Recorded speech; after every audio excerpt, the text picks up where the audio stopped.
In today's show, we're going to look ahead to Saturday's games in the NBA, some streaming options, what we're watching for Michael Bolton. Thanks, Josh. It's Michael Bolton here, and it's time for another episode of the Locked On Fantasy Basketball Podcast. Let's get to it. Let's get to it, indeed. You are Locked On Fantasy Basketball, your daily fantasy basketball podcast, part of the Locked On Podcast Network.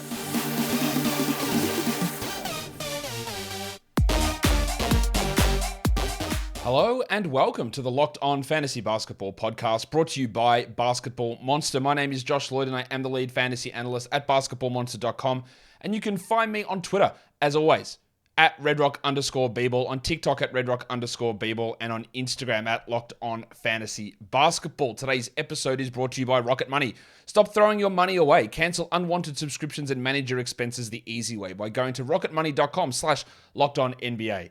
Thank you for making Locked On Fantasy Basketball your first listen every day. We are free and available on all platforms. A couple of things I want to mention before we get into the what to watch for. Yesterday in the trade deadline recap thing, I was talking about James Wiseman and the fact that they said they were going to start him. And that turns out to be a misrepresentation from what I've now seen and gone back and looked at. The report was the Pistons will start James Wiseman. But apparently what was actually said from Mark Spears was, if he plays well, they will start him. Now, the odds would be against him playing well because he's never played well. And the other thing I also found out in my research is that Mark Spears has been this gigantic Wiseman person for a long time.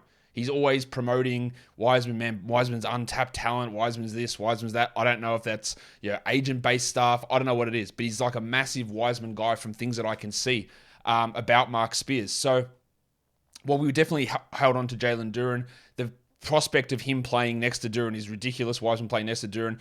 Him cutting into Duren's minutes is, I guess, possible. But I think a lot of that stuff, considering the source and the way that he has pumped up Wiseman before, and the fact that then that quote was taken out of context, means that I don't think Wiseman's going to start immediately or really anytime soon. I don't know how that would work. Now, as people are well aware, I'm not a fan of Isaiah Stewart as a NBA starter. I'm also not a fan of James Wiseman, so I don't think either of those guys should be starting at the 4. It should be Isaiah Livers. But we'll see what they decide to do. But then you hear the stuff from Troy Weaver today, man, talking about, hey, look at the teams that are good in the East. It's the Bucks and it's the Cavs and it's the Celtics, and they all have 2 big men, and we lose to them, so we need to have 2 big men out there. Yeah, but having 2 big guys who can't defend he mentioned Bagley. Like, we need them for defense. Like, okay, bro, have you seen Bagley play? Have you seen Wiseman play? Like, anyway, I have no faith in anything Troy Weaver does. But just, again, a reminder of that quote that, I'm sorry that I got that and jumped onto the report without actually sourcing through the source on it. I should have done better at that. Yesterday was a bit of a whirlwind, but that report seems to be taken a little bit out of context. And there's no guarantee that Wiseman starts or plays more than 20 minutes a night. Now, I wasn't keen on him as a 12-team league player. I was more looking at him as a 14-team option because, again, I was very confident that Jalen Duren's a better player than James Wiseman. But just to give clarity to that and a little bit more context around it, you can go and do some own research on some of the Mark Spears, James Wiseman articles or things that have come out in the past. And it just feels like, oh, okay, there's something there where he's not necessarily trying to push an agenda, but he's definitely a Wiseman fan, is the vibe that I got from that. The other thing is the news that Russell Westbrook may be going to the Chicago Bulls. Like, honestly, that team, that franchise, it's terrible. I think every move that they make, I like them getting Lonzo Ball. Of course, they got caught tampering doing it, and now Lonzo's out forever. But nearly every other move they make, I have disliked. I don't know how the hell having Russell Westbrook starting next to Vooch, DeRozan, and Levine makes any sense at all. What would it mean for Westbrook's numbers? Well, they would foolishly start him and play him good minutes, and they'd still be the same Westbrook, who's a good points league player and a guy in category leagues that you can deal with if you're punting free throws, field goals, and turnovers. It'll be the same thing. He might actually even be better in terms of raw stats and minutes because the Bulls will foolishly play him more. It's wild to me that people think that Westbrook was having a good season this season. He might have been having a better season, but he was still bad. And he'll put up numbers. There is absolutely no doubt that he will put up numbers. It will negatively impact Levine, DeRozan, and Vucevic in a significant way if he does go there. But it would just be another black mark for me against the Bulls front office and their absolute foolishness in trying to build this team that they've got no idea what they're doing.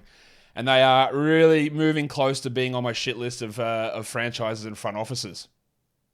In saying all that, a couple of things to get out of the way. Warning. Let's get it on, Gilly.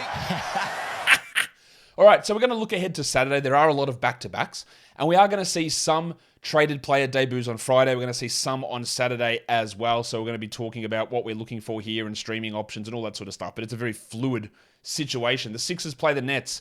It is a back-to-back for Philadelphia. Embiid is currently questionable for Friday's game. So again, with his foot issue, he's on the injury report every day. You'd have to expect there's a chance that he sits one of these games, either against the Knicks or against the Nets. So we don't know that yet. Jalen McDaniels is in, so he is playing on Friday. I don't expect him to have a sizable role, but we will see what they do in terms of Melton's minutes, in terms of Maxi's minutes, in terms of Nyang's minutes. McDaniels might play 20, but to me, Jalen is a pretty clear drop. On the Nets side of things, we saw a game from half of their guys yesterday, and we saw some interesting things. They started Finney-Smith and Ben Simmons went to the bench. Ben Simmons, I reckon, is if you wanted to drop him now, it's not the wrong move. I think you can consider it. I would like to give it a game or two to see what happens when Bridges and Johnson come, but I don't think it's going to get better. I reckon he is really hurtling towards a drop here, Ben Simmons. But we should get Mikal Bridges and Cam Johnson playing. I'm really confident that Royce O'Neal's not a 12-teamer. Really confident that Dorian Finney-Smith isn't. But last game we had Joe Harris go off and put up big numbers. I don't even know if he's going to play every night. And we want to see how Cam Johnson fits in, what it means for Cam Thomas. Dinwiddie is the clear winner here. Look, not clear winner. He's going to put up really big numbers. I think Bridges is going to be really good as well. And then figuring out where Cam Thomas fits in again, along with Cam Johnson. That's what we want to watch here. I am really concerned with Simmons. I want to see what Bridges does in terms of usage. Is he a 22-23 usage guy? Because we do have a bit of a facsimile for Bridges. Because a lot of the season on the Suns, he's been playing as almost the number one guy. So while we can look at this and go, well, he's going to see this big spike heading to Brooklyn, I'm not sure because Booker's been out for a huge period of time. And before that, Chris Paul was out and Ayton missed time. And Bridges' usage is up from 17 to 23 or 15 to 23 this season. Can he go higher than 23? Can his assist rate, which is already well up this season because of those absences of Booker and Paul, does that stay any higher? So if we look at Bridges from last year, yeah, he's going to have a big rise in Brooklyn. If you look at Bridges from this year, I'm not 100% certain that he does because he has seen already this gigantic rise. Does he have more in him? Can he go from 24 to 27 usage? And that is where I'm a little bit doubtful on it. So we want to see how all that pans out. Yeah. Today's episode is brought to you by Rocket Money. Of course it is. They say the things you try for free for 30 days. That sounds great. Is that it's enough time and you get in there and you try it out for a day or two and you forget. And then they just charge you and they charge you and you charge you. And in the end, you just end up paying for stuff that you're not using. Rocket Money, formerly known as Truebill, is a personal finance app that finds and cancels your unwanted subscriptions, monitors your spending, and helps you lower your bills all in one place. Over 80% of people have subscriptions they forgot about, like that streaming service that you bought to just watch one show. I know I've got one of those that I definitely need to cancel. Or that free trial that you never even used. Rocket Money will quickly and easily identify your subscriptions for you so you can stop paying for the ones that you don't want. Over 3 million people have used Rocket Money, saving the average person of up to $720 per year. Stop throwing your money away. Cancel unwanted subscriptions and manage your expenses the easy way by going to rocketmoney.com/lockedonnba. That's rocketmoney.com/lockedonnba. rocketmoney.com/lockedonnba. Let's go to the next game. Nuggets, Hornets. It's a back-to-back for the Hornets, and we're going to watch today because the big fella is starting. Oh, hi, Mark. Don't get rigid. Don't get turgid. Don't get whatever it is that you get when you get excited. Keep that desk down. Use your hands if you need to. Because it doesn't mean that Mark Williams is playing 30 minutes a night. Don't be surprised if it's 24-24. Don't be surprised if Williams gets into foul trouble and plays 20 and Big Dick Nick plays 27. Don't be surprised. Mark Williams is a must-roster player in every single league. Don't get it twisted. A must-roster player in every single league.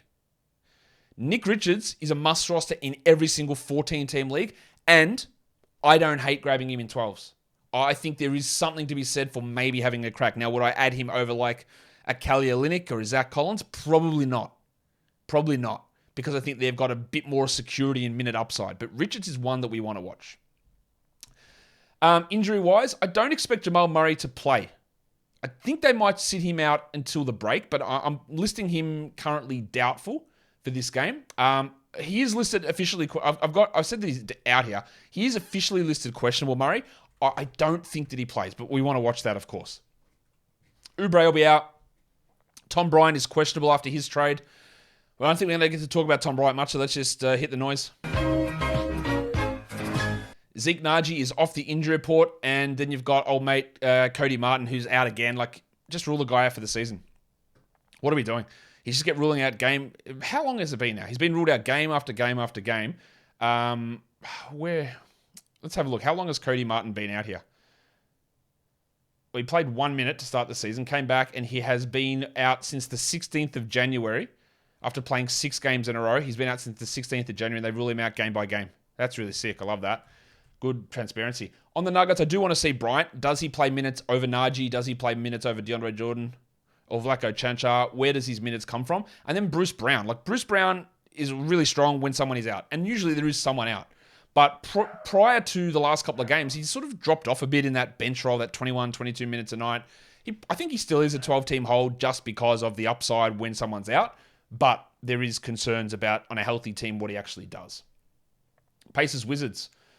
It's a back-to-back for Indiana. Kyle Kuzma's actually been ruled out now. He was questionable, or I didn't have a status on him, so I put him questionable. Monte Morris is off the injury report with his back tightness. With Kuzma out, that really boosts Avdia. It boosts Gafford, obviously, as well. On the Pacers side of things, they're not going to play George Hill or Jordan Nwora the next 2 games. Carlisle was saying some things like maybe Nwora is going to get an opportunity to do some stuff. I don't really know where that fits in, but that should give you massive amounts of pause about Aaron Nesmith, massive amounts of pause also about Benedict Mathurin, and sorry to old mate Chris Duarte, but I reckon he's in real strife of even getting any minutes at all. Nwara's a gunner. He's an interesting player in terms of he loves a shot and is a horrible defender. But he can be one of those guys that people will get excited about from a fantasy perspective. Jalen Noel, shout out, one of those guys who'll pop off for 25 points on 10 shots, and people will think that it's the second coming. So he's one to watch just because minutes and role will be... I don't know why I'm talking about Nwora because he's not even playing, but it is something to watch because of the way that his skill set is. On the Wizards, I want to watch Dan Gafford. To me, he's a clear must-roster player. Locker room legend Daniel Gafford. Let's see if he goes back in the fourth quarter and sits out the rest of the game like he does every single game. I also want to watch Delon Wright, who's been a bit disappointing, but when the minutes push up, he's solid. He's a great streamer, but as a must-roster guy, I don't think we're there. Heat and the Magic, this is a back-to-back for Miami. Kyle Lowry will be out. Chuma KK will be out. Victor Oladipo is out on Friday. I don't know whether... Oladipo's a pretty clear drop to me. I don't think you need to have him. And then Gaz Harris is questionable for the Magic after missing their last game. With Harris out last game, Cole Anthony and Jalen Suggs both pushed up in minutes. So when you're looking back at that box score, remember that is what happened there. I do want to watch the 2 big men on the bench, and that is Johnny Isaac and Bol Bol. Isaac played 11 minutes last game, dropped in minutes. He played 12 the game before. He did get 3 steals and a block, which is undeniably awesome. But how do you rely upon a 12-minute-a-night player? I still, again, all my thoughts on him remain the same. I wouldn't have added him. I know it's going to be a slow process. I don't know when he's playing 20 minutes a night. I don't know if he plays 20 minutes a night. But if you're in a strong position, you hold. As for Bol, the reaction will be, well, Bumba is gone. And he scored 17 points last game. Well, it's because Bumba's gone. He played 15 minutes. Right? Bumba being gone gives an additional 0 minutes to Bol Bol. Because Bumba was playing 0 minutes outside of the random foul trouble game, injury game. So it gives Bol more upside in a situation where Wagner or Carter goes down. But I do not believe that Bol is going to find his way into 24 minutes again. I just don't. And that 17-point outing yesterday doesn't give me any indication that that's what's happening because Bumba is gone, because Bol literally played the exact same minutes as the game before. This is Bol's minutes log. 15, 16, 19, 14, 15. Bumba had no impact on that. He just had a really good shooting night, a good usage game. And that was strong. So it's still, everything about Bol is still dependent on everything it was before the trade deadline. Nothing to do with Bumba, in my opinion. On the Heat, Gabe Vincent's a really solid add to me. I'm really interested to see what he can do, given the Kyle Lowry situation. Today's episode is brought to you by FanDuel.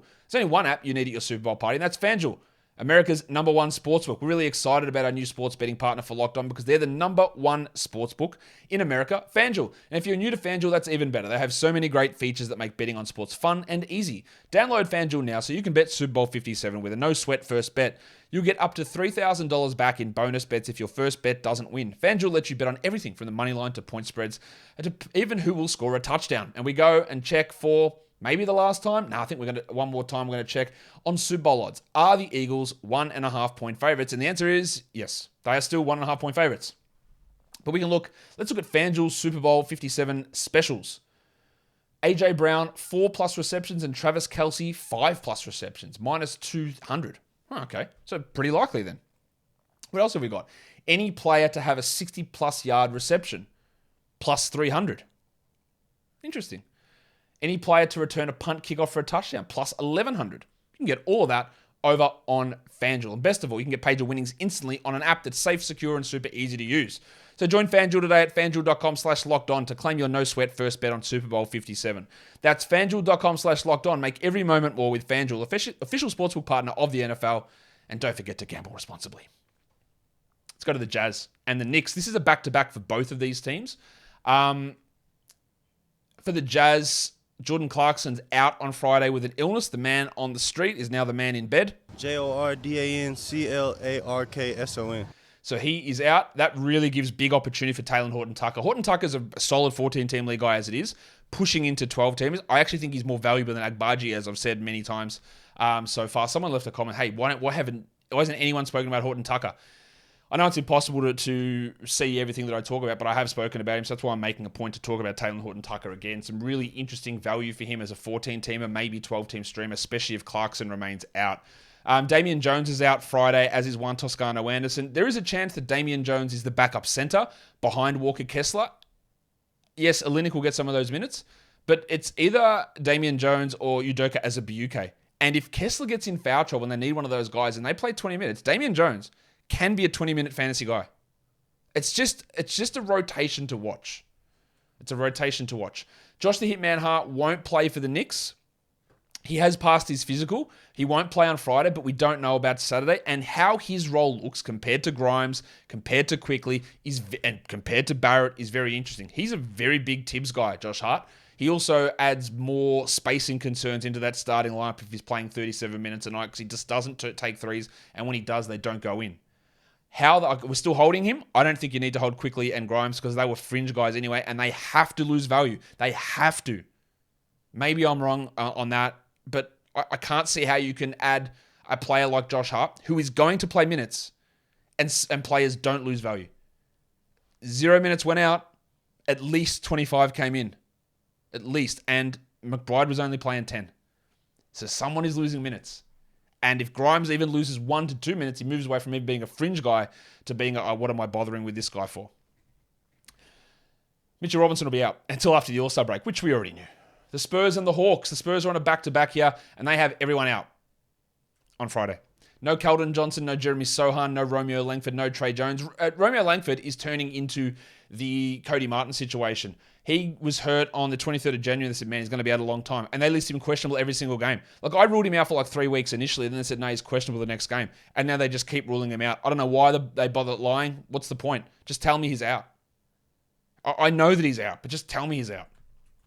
As for Johnson, Sohan, and Jones, I think there's a massive chance Keldon plays on Saturday. He's definitely got an ankle problem. I know he's got an ankle problem, but, it's the Spurs.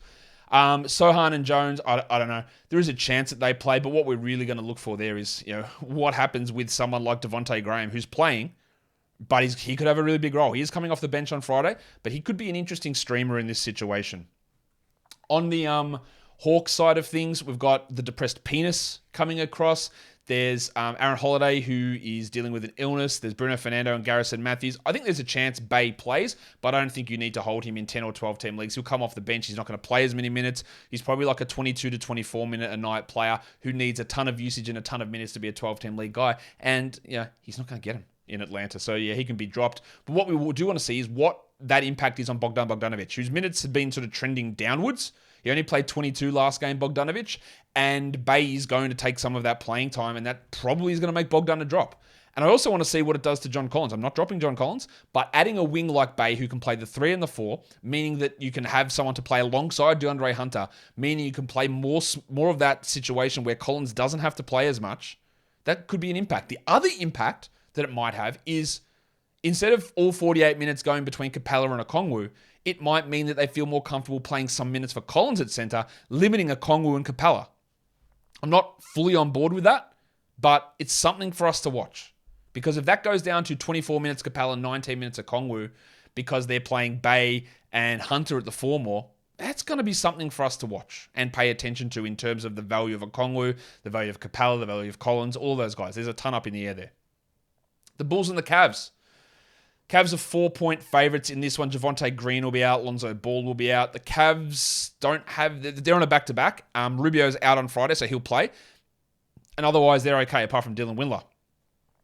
For the Bulls, Andre Drummond's been getting some minutes lately. We need to watch that because people love adding Andre Drummond when he puts up good numbers, and you don't want to do that. And I just want to reinforce that Andre Drummond's not a 12-team league player. But watching how he impacts other players like Derek Jones, who played just 7 minutes last game, is going to be one to watch. While Alex Caruso played 30 minutes last game, that's really great. If they bring Westbrook in, that kills Caruso. He's just not going to have that level of value. Caruso's an interesting stream guy if he plays 30 minutes, for sure.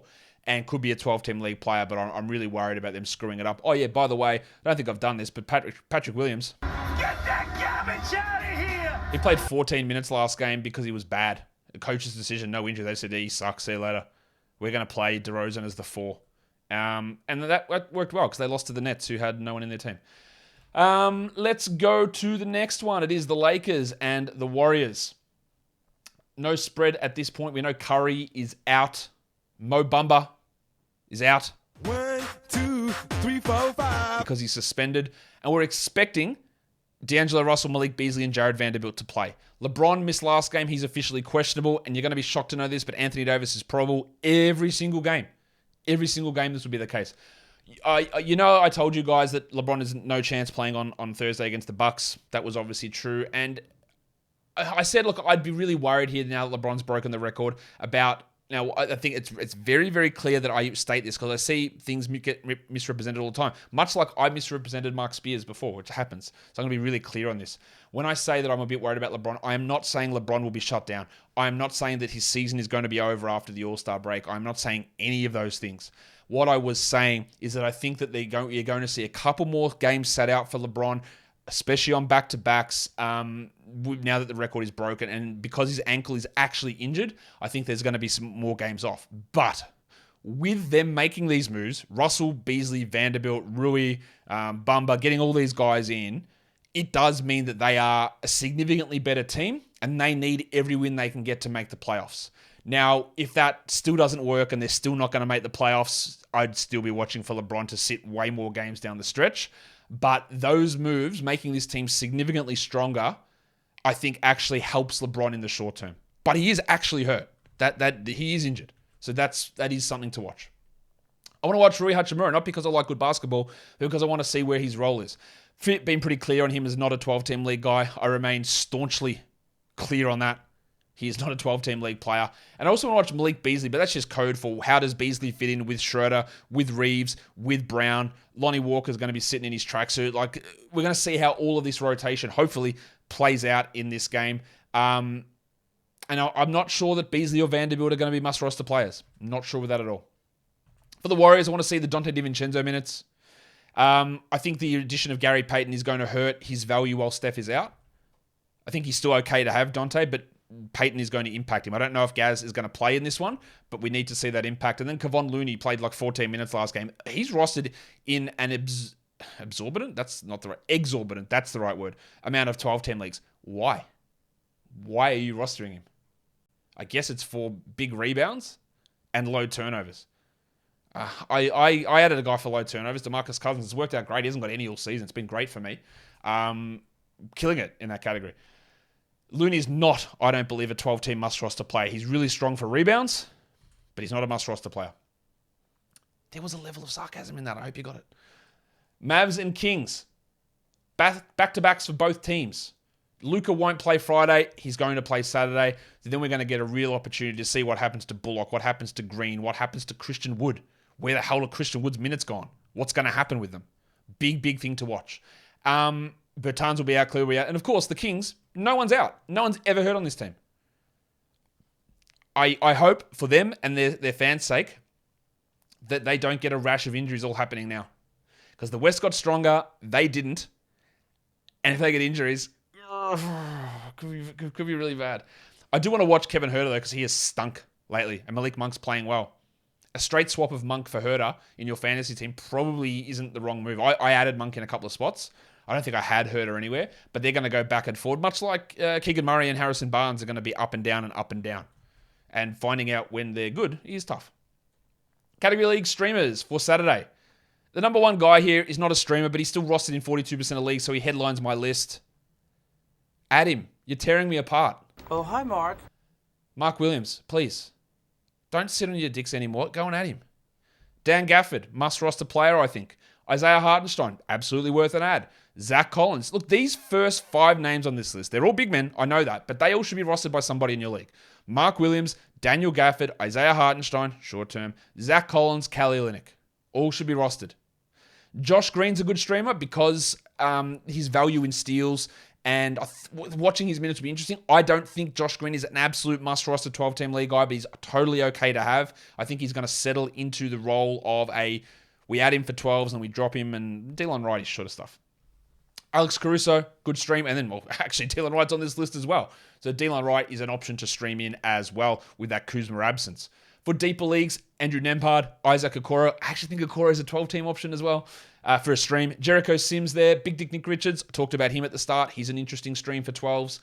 Rick Rubio when you're looking for assists. Oshai Agbaji, who's going to get minutes. He'll probably be bad at them, but he's going to get minutes. You can throw Taylor Horton-Tucker on this list as well. I'm pretty interested in what he can bring. Reggie Bullock, he might even push into 12s. And Big Den Smith Jr. For points leagues, Mark Williams, Dan Gafford, Bruce Brown, Isaiah Hartenstein, Zach Collins, Denny Avdia, Kelly Olynyk, Kevon Looney. All really good options. The first bunch of guys there, must roster sort of players.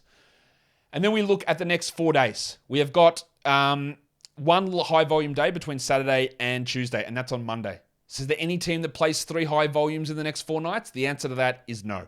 But we do have some players who play 2 low volume games in the next 4 nights that you can consider. Daniel Gafford, we've talked about enough. He's on the bloody thumbnail. Malik Monk. Yeah. I think he's worth grabbing. Denny Avdia, Delon Wright. They are worth having for now, for sure. Especially Avdia over Wright. DiVincenzo's got 2. Cole Anthony. While you got to be RIPing your percentages, and he'll have a game where he scores 4 points, and the next one he scores 17. It's worth it with the low volumes. Kevon Looney and Jalen Suggs are worth at just for volume streaming options. And if we just look at the next 4 games in total, there are 7 guys on this list that I think are guys that you want to have. We'll start with Mark Williams. He's only got 2 games, but I don't care. Dan Gafford's got 3 in the next 4 nights. Another check as to why you want to add him. Big Killian Hayes, I think, is a 12-team league guy. Only 1 game, but that doesn't matter. Isaiah Hartenstein, 2 games. The Bronco, Jalen Williams, with 2 games. I cannot believe that he's still on waiver wires. Broncos country, let's ride. How many times have you heard that bloody sound drop? I know it's not you guys, but come on. Kelly Olynyk, he's got 2 games. And Drew Eubanks got 2 games in the next 4 nights, worth adding. Dylan Wright's got 3, and the Wizards as a whole have 3. The Wizards, the Magic, and the Warriors, 3 games in the next 4 nights. So Warriors, be wary. Steph's out. Clay, Wiggins, Draymond, are they going to sit on that Monday, Tuesday back-to-back? Does Gary Payton get in the mix? Probably not, but it means you hold on to DiVincenzo through this time, and then we reassess it when Payton's there and when that 3-game in 4-night run is over. And that will do it for me today, guys. Don't forget to follow this podcast on Apple Podcasts, Google Podcasts, Stitcher, Spotify, and on the Odyssey app. And if you're on YouTube, thumb it up. Leave your comments down below. Tell me how much you love James Wiseman. Guys, we are done here. Thank you so much for listening, everyone. See ya.